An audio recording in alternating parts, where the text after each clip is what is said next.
आज या ठिकाणी मंगळवेढ्याच्या माझ्या बंधू माता भगिनींनो आणि आदरणीय ज्येष्ठ नागरिकांनो, संत चोखामेळा संत दामाजी पंत यांच्या पदस्पर्शाने पावन झालेल्या या तीर्थभूमीला माझा साष्टांग दंडवत।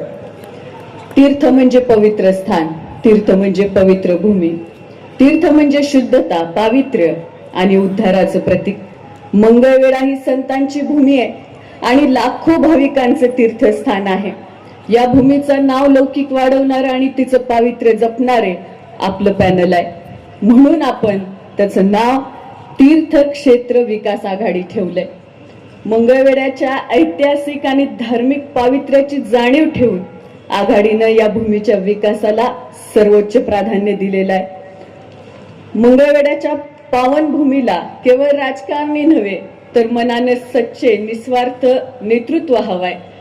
याच तळमळीतून स्थापन झालेलं आपलं तीर्थक्षेत्र विकास आघाडी हे पॅनल सध्याच्या राजकारण्यांसारखं लबाड, धूर्त, कावेबाज किंवा निष्क्रिय चेहरे इथं नाहीयेत। या आघाडीमध्ये आहेत अन्यायाविरुद्ध लढणारी आणि शहर प्रभागाच्या विकासासाठी तळमळीनं झटणारी साधी पण समर्पित माणसं। हे पॅनल म्हणजे लोकांच्या प्रश्नासाठी झटणारं, विकासाची दूरदृष्टी असणारं आणि आपल्या सगळ्यांचं भविष्याचं तीर्थक्षेत्र आहे। आज मी तुमच्या समोर उभी आहे तेव्हा केवळ एक राजकारणी प्रतिनिधी म्हणून नाही, तर याच मातीचे ऋण घेऊन उभी आहे। आमच्या ढोबळे कुटुंबाला या तालुक्यानं केवळ आश्रय दिला नाही तर ओंजळीत झेललंय, मायेच्या पदराखाली घेतलंय। या मातेसाठी आज आम्ही कितीही राबलो तरी हे ऋण फेडता येणं शक्य नाही। मला या ठिकाणी एक गोष्ट सांगावीशी वाटते की आमचं ढोबळे कुटुंब ज्यावेळी मंगळवेढ्यात आलं त्यावेळी सगळ्यात पहिला कुटुंब जे आम्हाला भेटलं ते सन्माननीय बबनराव आवताडे साहेबांचं। त्यांनी कायम वडिलांना साथ दिली। त्यांची ढोबळे साहेबांशी असलेली एक निष्ठता ही राजकीय मैत्री नाही तर भावनिक बांधिलकी आहे। आज त्याच निष्ठेच्या वारशावरती विश्वास ठेवून त्यांच्या सुविद्य पत्नी सौ सन्माननीय सुनंदाताई बबनराव आवताडे या नगराध्यक्ष पदाच्या उमेदवार आहेत। सुनंदाताई आवताडे हे नाव आज मंगळवेढा शहरात केवळ एक राजकीय ओळख म्हणून नाही तर समाजसेवेचा संस्कार लाभलेलं नेतृत्व म्हणून घेतलं जातं। आप्पासाहेब धर्माधिकारी यांच्या समर्थ बैठकीतून घडलेलं हे व्यक्तिमत्व म्हणजे सेवाभाव, शिस्त आणि निस्वार्थ कार्य यांचं जिवंत आदर्श आहे। समर्थ बैठकीतून मिळालेली माणुसकी, समाजासाठी जगण्याची प्रेरणा आणि स्वतःपेक्षा समाज मोठा हा विचार त्यांनी आपल्या जीवनात प्रत्यक्षात उतरवलाय। आप्पासाहेब धर्माधिकारी यांच्या विचाराचा प्रभाव हा केवळ प्रवचनापुरता मर्यादित न राहता प्रत्यक्ष कृतीतून दिसतोय। स्वच्छता, आरोग्य, शिक्षण, संस्कार, पर्यावरण, संवर्धन अशा विविध सामाजिक उपक्रमातून त्यांनी समाजसेवेची एक ठोस ओळख निर्माण केलेली आहे। त्याच विचारधारेतून घडलेल्या सुनंदाताई आवताडे यांनी राजकारणाकडे सत्तेचा मार्ग म्हणून नाही तर समाजाच्या विकासाचं प्रभावी माध्यम म्हणून पाहिलेलं आहे। आज तीर्थक्षेत्र विकास आघाडीच्या माध्यमातून त्या नगराध्यक्ष पदाचे दावेदार म्हणून पुढे आल्या। हा प्रवास केवळ पदासाठी नाही तर मंगळवेढा शहराच्या सर्वांगीण विकासासाठी आहे।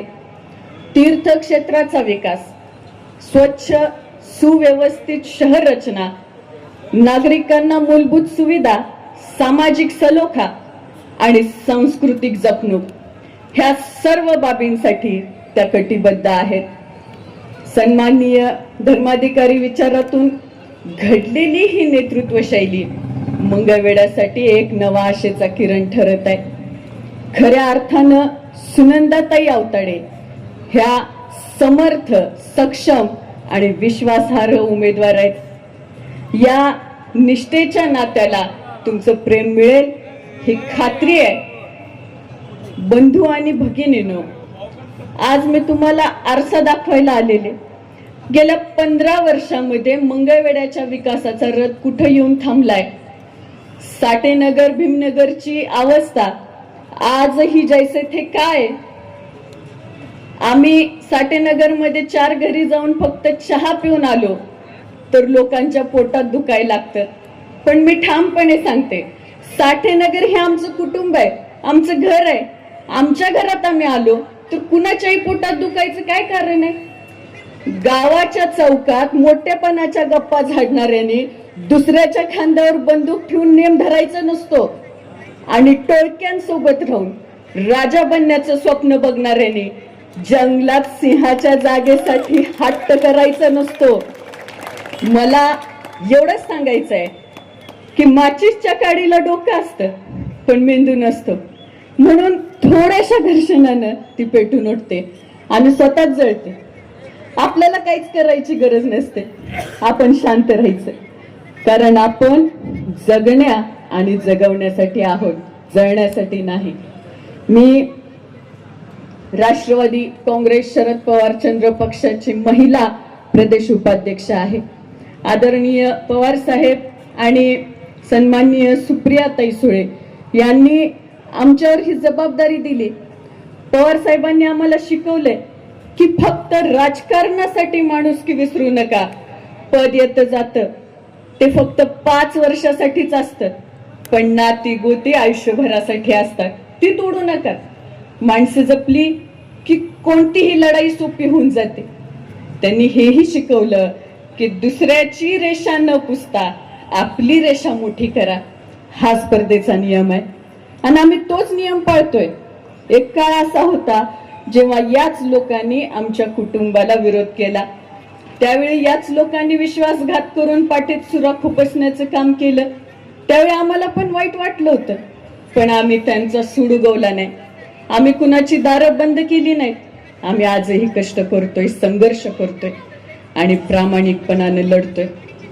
आम्हाला बुद्धिबळाचा खेळ खेळताना याला तरी चालेल, पण समोरचा कट रचतोय हे समजण्या इतकी बुद्धी आमच्याकडे नक्कीच आहे. आमचा निर्णय घेणारी फक्त एकच शक्ती आहे, ती म्हणजे मंगळवेढ्याची न्यायप्रिय जनता. या सुसंस्कृत, प्रामाणिक आणि विकासाची दूरदृष्टी असलेल्या तीर्थक्षेत्र विकास आघाडीला आपला भरघोस आशीर्वाद देऊन त्यांना सेवेची संधी द्याल याची मला खात्री आहे. कारण या पॅनल मधला प्रत्येक उमेदवार सुशिक्षित आणि अभ्यासू आहे. त्या प्रत्येक उमेदवाराला शहराच्या मूलभूत गरजा माहिती आहेत. मंगळवेढा नगरपालिका क्षेत्राचं क्षेत्रफळ किती, शहरात एकूण रस्ते किती किलोमीटर आहेत, शहरात एकूण पाणी टाक्या किती आहेत, रोज शहराला किती पाणी लागतं, शहरात एकूण स्वच्छतागृह किती, शहरात एकूण किती कचरा जमा होतो, शहरात एकूण पार्किंग सुविधा किती आहेत, शहरात एकूण लोकसंख्या किती आहे, ह्या सगळ्याच गोष्टी माहीत असणारे उमेदवार आहेत.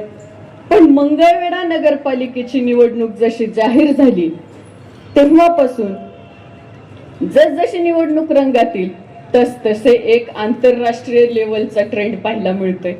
इलेक्ट्रॉनिक मीडिया, युट्यूब चॅनल्सच्या समोर येऊन जनतेच्या मूलभूत सुविधा इतक्या वर्षात ज्यांना देता आल्या नाहीत ते लोक अशक्य नसणारे आश्वासने देत सुटलेत. त्यातला महत्वाचा मुद्दा म्हणजे 24 तास पाणी पुरवठा. पण त्यांना हे कळत नाहीये की जनता आता दूध खोळी नसून अत्यंत हुशार झालेली आहे. ज्यांना आजपर्यंत संधी दिली होती त्यांनी काय केलं आणि काय केलं नाही हे सुज्ञ मतदाराला आता माहीत झालेलं आहे.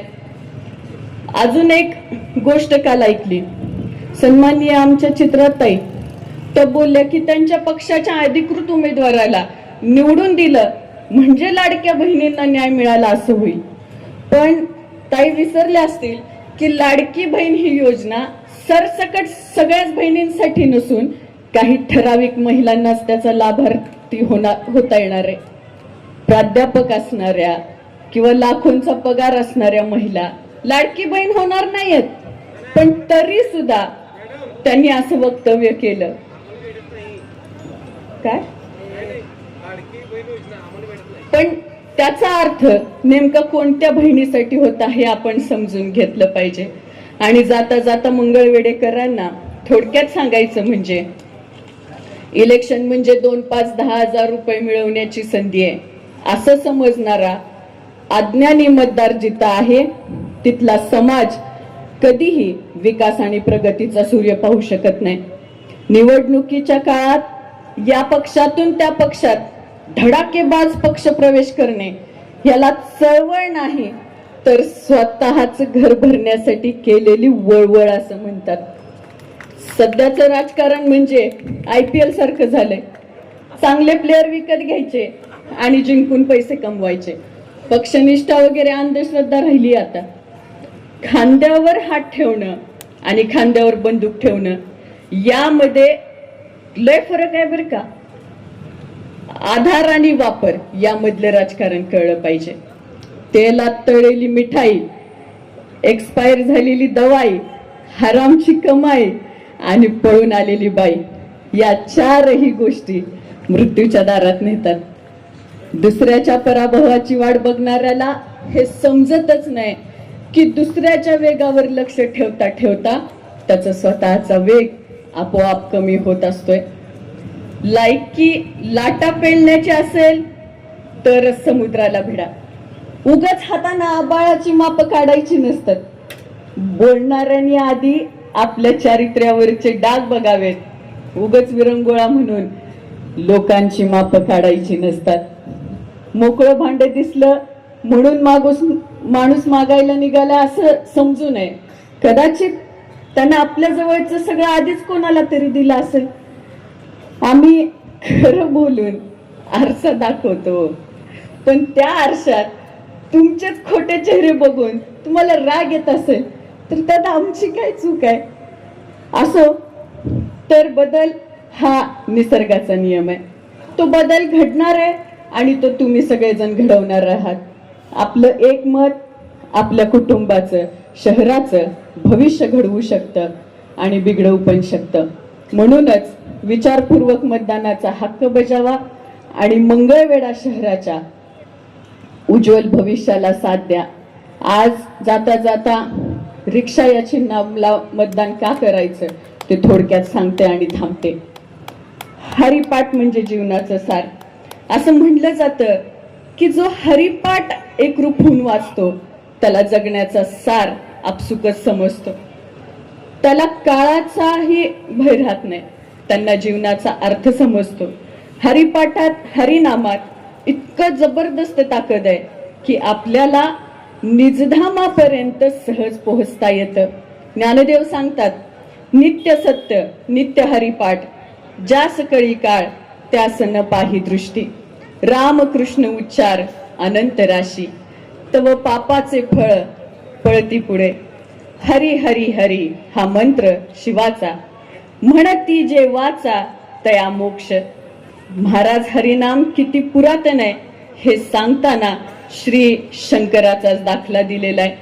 ज्या हरिपाठाचं चिंतन साक्षात भगवान शंकर करतात त्यावरून त्याची महती आपल्याला पटते.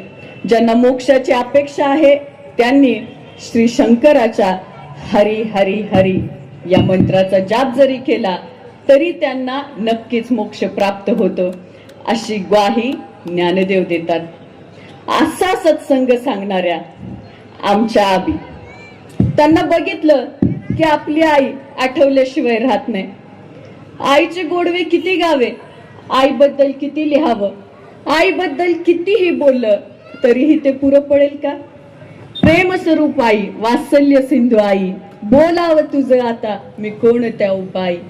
आई हृदयाची हाक, आई निशब्द आग, आई नाव परमात्म्याचं, आई पंढरीची वारी, आई गुज अंतरीचं, आई वाळवंटातलं पाणी, आई म्हणजे संतवाणी.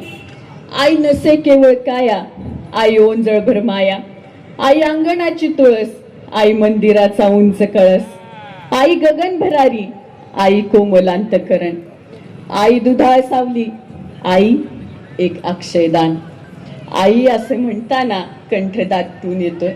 पण तीच माया आज आपल्याला आबींच्या छत्रछायेत मिळणार आहे. आणि म्हणूनच येत्या 20 तारखेला सर्वसामान्यांच्या प्रवासाचं लाडकं वाहन म्हणजे रिक्षा, या रिक्षाला प्रचंड मताने विजयी करा एवढंच सांगते आणि थांबते. धन्यवाद. जय हिंद.